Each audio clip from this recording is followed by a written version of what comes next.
আল্লাহ বলছেন টেনশন করো না, কষ্ট পেও না, তোমার রব তোমাকে ছেড়ে দেননি। ওয়ালা সাউফা ইউতিকা রাব্বুকা ফাতারদা, তোমার রব তোমাকে শীঘ্রই দান করবেন আর তুমি সন্তুষ্ট হয়ে যাবে। আর আল্লাহ পাক বলেছেন, হে আদম সন্তান, আমার ইবাদতের জন্য সময় বের করো, আমি তোমাকে দুইটা জিনিস দিব। এক নাম্বার, তোমার হাতকে আমি সচ্ছলতা দিয়ে ভরে দিব, আর দুই নাম্বার, তোমার সমস্ত অভাব আমি দূর করে দিব।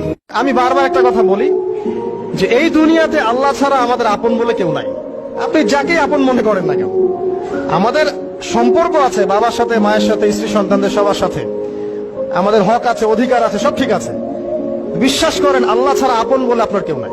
আল্লাহ ছাড়া কেউ আপন না, আল্লাহ ছাড়া আপন কেউ না। আর আল্লাহ ছাড়া সত্যিকার অর্থে আপনাকে আমাকে ভালো কেউ বাসে না,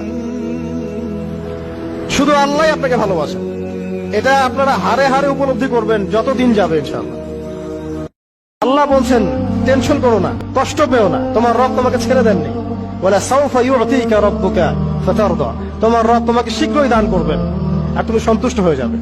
আর আল্লাহ পাক বলেছেন, হে আদম সন্তান, আমার ইবাদতের জন্য সময় বের করো, আমি তোমাকে দুইটা জিনিস দিব। এক নাম্বার, তোমার হাতকে আমি সচ্ছলতা দিয়ে ভরে দিব, আর দুই নাম্বার, তোমার সমস্ত অভাব আমি দূর করে দিব।